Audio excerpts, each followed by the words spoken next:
What's up, peeps? Yeah, it's about that time, huh?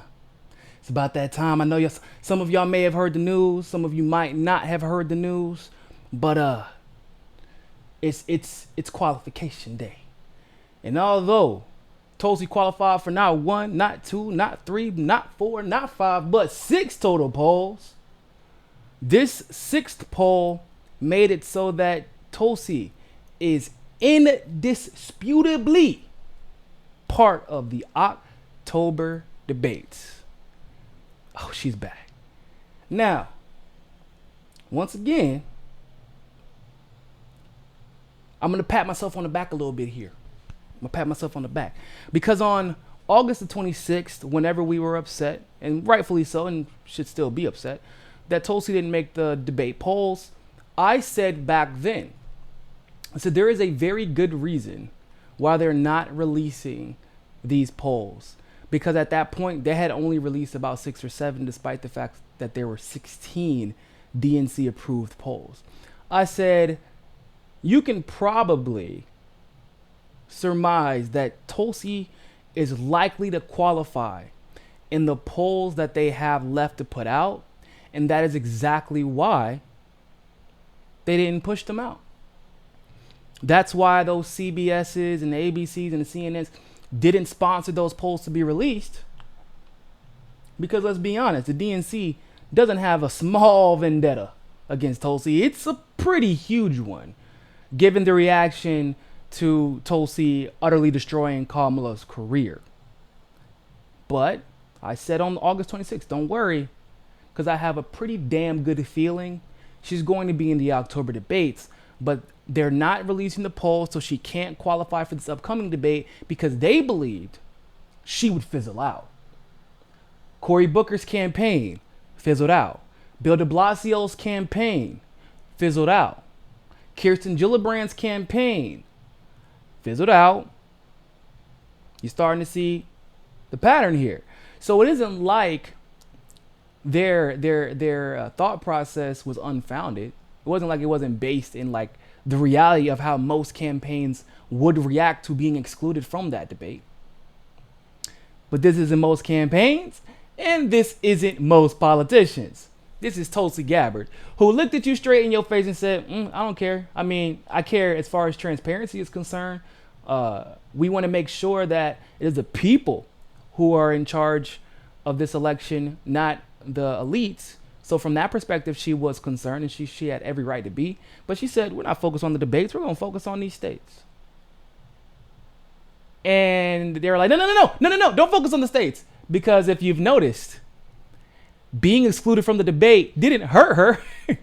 It helped her almost across the board. So she got 2% or more in these 6 DNC qualified polls. But don't get it twisted, because she's gotten 2% or more in now over 30 individual polls. Most of them, of course, the ones that are not DNC qualifying are the most reputable ones. In those, she tends to finish with above 2%.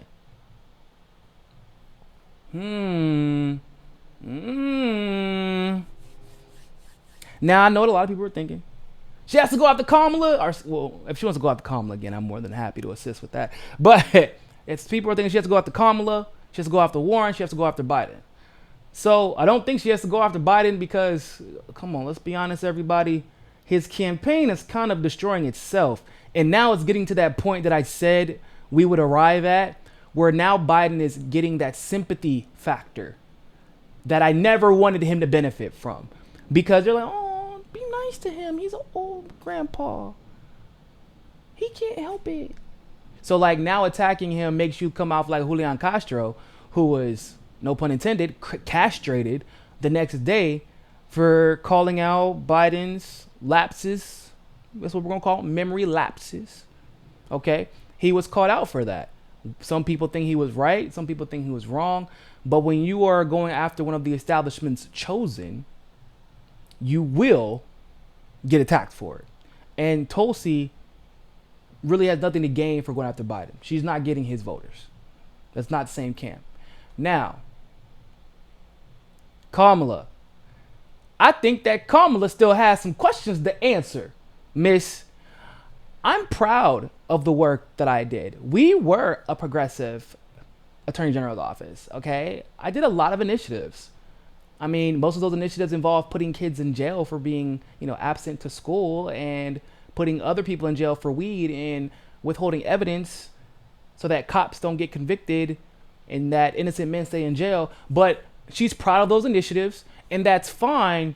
But what you're not going to do is escape this hurricane coming your way, Kamala. Because Tulsi gets hyper focused sometimes, and when she don't get her questions answered, she's the type to press on those questions even more until she gets the answer. So I don't think you're out of the clear yet. And whatever, you only got like what? I think her black support went from like 50 or 60% to like 1% after Tulsi obliterated her. And whatever is left is about to be thrown in the dumpster. So yes, she does need to jump back on Kamala, and because it serves as a function to once again show that Kamala is, for whatever reason, dodging verifiable facts about her record. And then people, which is why I believe she was so popular after this last debate, people were then wondering, why is it Tulsi that is the only one to challenge Kamala on her record until the last debate, right? The last debate, she was challenged again, but it only became normal for her to be challenged on her record because of Tulsi. And so why was that up until that point? It's because, well, Tulsi is anti-establishment, and if you give her a reason, and Kamala, let me tell you, in more than one way, and I'm not gonna go into all the details about it, but she tested Tulsi. Tulsi was being very patient with her, and she tested her, and now she felt the ramifications of that. The next thing, Warren. Warren's a tricky thing. Warren's tricky, and I don't think that a lot of people get that. You kind of have, it's like a whole sociological thing going on when it comes to the Warren candidacy, especially as it contrasts with Bernie's, for example, that I think that some people are unwilling to accept. White grandmas in our society, especially when it comes to politics, are protected and coddled. I don't really know how else to say that, but that's basically what's happening with Elizabeth Warren. Like that's that's why they always say, well, they always use these I don't know if you want to call them euphemisms or like these adjectives to describe her, especially once again when contrast. She's just a softer, she's ideologically with Bernie, but she's like a softer version of Bernie. She's a lighter version of Bernie. She's just more palatable to the average voter. It's not necessarily boosting her as much as it is trying to contrast Bernie's rough and tough demeanor, which I actually prefer, to be honest with you. I like Angry Bernie because it's perfectly representative of how most Americans feel about the state of this country. But they are trying to kind of encase her in that protectionism that we have seen of the white quote unquote grandmas. It's basically I'm with her 2.0, if that makes sense. Because when you can't separate, well, you can separate her ideologically from Bernie. It's night and day. But you can't separate her there in reality. Like if you are going to try and get his voters, you got to say things. You got to use buzzwords that basically it's like underhanded attacks at Bernie. Now, where does Tulsi come into this picture? The truth of the matter is, Tulsi's young. She's a young stunner. She's up and coming, and she's anti-establishment. There are a whole different set of issues that comes along with that. Now, I am a young man. However, I was raised by a young, stunning, beautiful mother who was, apple of my eye, most beautiful woman in the world to me. And of course, my mom was, this is no exaggeration, my mom was drop dead gorgeous. She had freckles just like I do, a little bit lighter skin complexion than me, beautiful long hair. And the truth of the matter is, and a lot of people who have been in a corporate environment can definitely understand this, it's easier for a young, beautiful woman to get the job. It's easier. Even when she gets to the job, she might get away with a lot more than the average person. However, because of those exact same circumstances, it is much harder for a woman, a young woman especially, to be the boss. Does that make sense? It's easier for a young, beautiful woman to get the job, not easy for them to be the boss. It's much more difficult for them to be the boss. There's a whole bunch of social reasons for that, but like it's just the reality that we're working with right now. A lot of it's because of attacks from peers, the patriarchy in general, things like that. So because of that, Tulsi does have to toe a line, so to speak, when it comes to perceptually going after Warren. Because she does need to call her out. But there's a way to go about it. I like the way that Bernie did it in the last debate. If you all recall, when talking about the military budget, Bernie said, "I'm the only one on this stage who voted against." No, actually, he said it was untrue. He said in this entire election, but that's not true. He's the only one on the stage, but Tulsi also voted against all of Trump's military budgets, all of the NDAAs. But he did say, "I'm the only one," and he looked left and right, who voted against Trump's military budget. So he went at Warren without attacking Warren. So areas where Tulsi could do this, when the inevitable conversation of Medicare for all comes back up, and it is going to come back up, she needs to make it very clear. Anyone telling you anything besides everyone will be covered unequivocally, they are not for Medicare for all. Yes, in both the House and Senate version of Medicare for all, we allow for supplemental private insurance, and if you are in a union, you are permitted to add private wraparound insurance for what Medicare for all doesn't cover, or to give additional benefits. But if anyone is telling you, "Oh, we'll cover mostly, we'll cover just about everybody, we'll cover," no, it's everyone will be covered. However, you will have the option to get private supplemental coverage to bolster what you do not have covered under Medicare for all. And there are plenty of things that you could get covered. And that's where she needs to really hammer Warren. Now that's a little bit more difficult because like you get into like this policy debate, but if she does it like similar to how she did with Kamala, like, okay, well, who wrote your bill? Why aren't you if you co-signed or co-sponsored Bernie's bill, then why are you introducing another medical plan? And why doesn't it look, because Bernie's bill is good, Jayapal's bill is great, and so why aren't you supporting Jayapal's bill or introducing a Senate heir apparent to Jayapal's bill? Chris David, how far away is she from making the November debate? Actually, I think there's only a couple of candidates who have qualified for the November debate. So that's something that we have to. She's already gotten the individual donation requirement. So she's already met that goal. What was I going to say? Oh, so maybe she can deal with the Medicare for all. That'd be great for her. Finance, campaign finance. Tulsi, believe it or not, I know once again, some people get so surprised when it's the case. Tulsi actually is the best on campaign finance right now. Obviously, she's the only one that doesn't take any type of PAC money. Super PAC money, any type of money that comes from a PAC. Bernie does take PAC money now. He doesn't take super PAC money. Granted, the PACs are supposedly from unions, so like it's a little bit different, even though unions can be corrupted.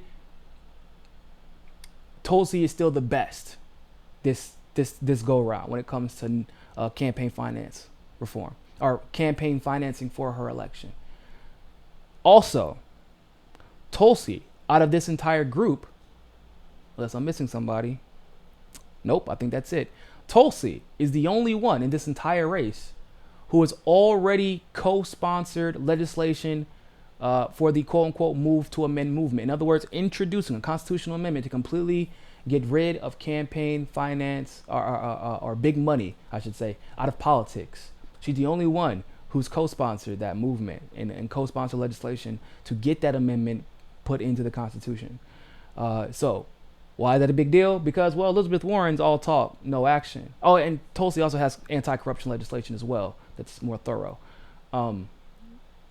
If Warren talks about the lack of big, I'm not taking any corporate donations, I strongly urge Tulsi to talk about the fact that she transferred that $10 million, of which she gathered by big donors. I would talk about the fact that she is very clear, Warren is, she's very clear about the fact that she is going to take corporate money in the general election if she wins. I would be very clear about the fact that Warren took corporate money literally until this election. Up until, and it looks like she went out of her way to get more money than necessary in her last Senate race so that she could transfer this money into her presidential election campaign. So that's something that I would talk about. Finally, a lot of foreign policy stuff happening around the world right now. It goes without saying that Tulsi is clearly the best on foreign policy. Somebody is going to step, if they even allow foreign policy questions, someone is going to step in it. Warren said that we got to treat terrorism like a global problem. Yeah, that was scary. Bernie's foreign policies, that wasn't, his answers weren't good on foreign policy. So of course she can separate herself there. But I think that there needs to be an overall message of conviction. I think this is kind of like one of those you throw caution into the wind situations. This is where she has to be like, look, I see we got super chat. Reeve Barker, 2 nights, 6 candidates per, or they stuff everybody. They haven't announced how they're going to do it yet.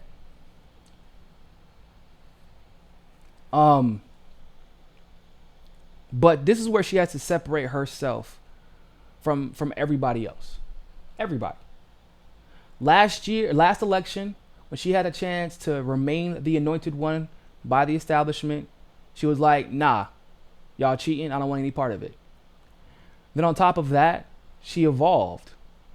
Still evolving, honestly. When she went to Syria, she came back and said, no sanctions whatsoever. I am not for sanctions. I've seen what it does.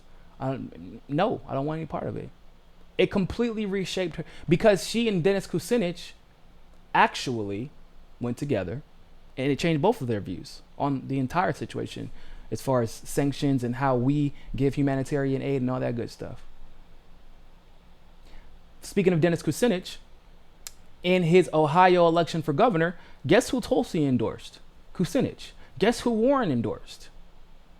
His establishment opposition, who coincidentally enough was in charge of the CFPB.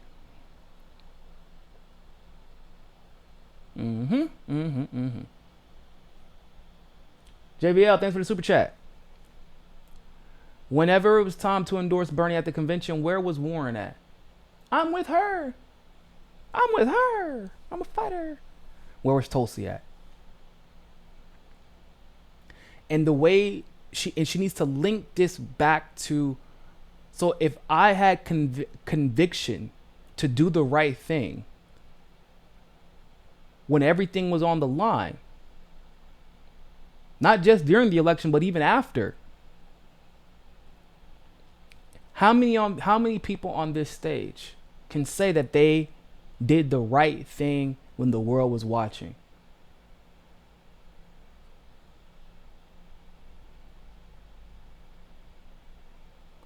That's where she, because that's what it takes, right? It isn't just about getting the policies introduced.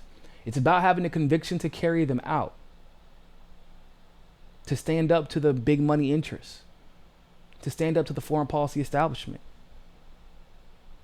Tulsi has shown that she's not going to back down to popular narratives. Some of these narratives, literal lies. She's not going to play into the bipartisan politics, the games that they try to play in Congress and in the Senate and in the media. She's focused on one thing and one thing only. That's the prosperity of the American people and unity and cooperation abroad. So that's like a little quick rundown of what I think she needs to do to separate herself. Overall, I think she's going to kill it. Make sure, if you want to watch that debate live streamed, but you don't want to deal with the corporate coverage, make sure you go to rockfin.com, ROKFIN.com. You can do rockfin.com/Niko. I'll put it in the description, and I put it in the chat as well. I will be doing coverage there, so we don't have to worry about getting our YouTube taken down or anything like that. It's going to be fun. We're going to have a good time. Like I said, every single achievement, every single obstacle is a blessing. So we can't pretend like we don't know if she's going to make the November debates. I have a good feeling that she will get above 3% after this debate. Things have been working out like that. She's been campaigning her ass off. So I'm confident, but we don't know. Nothing is guaranteed as long as the DNC continues to rig. But also, really quick, anybody feel like they didn't get the ratings that they wanted to in the last debate, and because of that, they're like, man, we got to bring Tulsi back on so she can just tear somebody up again? You think that's what happened? Possibly, right? I think so. I think there's a chance that might happen. So yeah, that's about it. Make sure that you subscribe. If you have not, make sure you're still subscribed, because they've been unsubscribing people and all kinds of crazy nonsense as usual. I have a video coming imminently within the next 20 to 30 minutes regarding Kashmir. Ooh, yeah, drama. You're going to really want to catch that video. We take a deep dive into the Kashmir situation. And no, this isn't the response to Anna. That's coming. I know everybody's been tagging me. Anna's doing her dumb shit. I know. It's Anna. It's Anna. What you want me to do? If I could keep up with every dumb thing Anna said, I could. I could not keep up with every dumb thing Anna said without an assistant. So there's that. Yeah. I think that's it. That's it. Yeah, I think that's it for now anyway. So yeah, make sure that you're still subscribed. Go to rockfin.com/Niko to make sure that you because that's where we're watching debate. Everybody, so we're all watching it right here. No corporate media. Fuck them. All right, peeps. Other than that, always remember, more than anything else, find your balance. Peace. Hey, don't forget to hit that subscribe button if you like that segment of Mikasa Sukasa. Also, you can help us upgrade the studio and take this show on the road to cover the on-the-ground politics that you love by clicking on that GoFundMe link in the description and donating literally anything. Anything helps. Also, you can follow us on Rockfin, on Twitter, and on Facebook as well. And hey, more than anything else, people, always remember,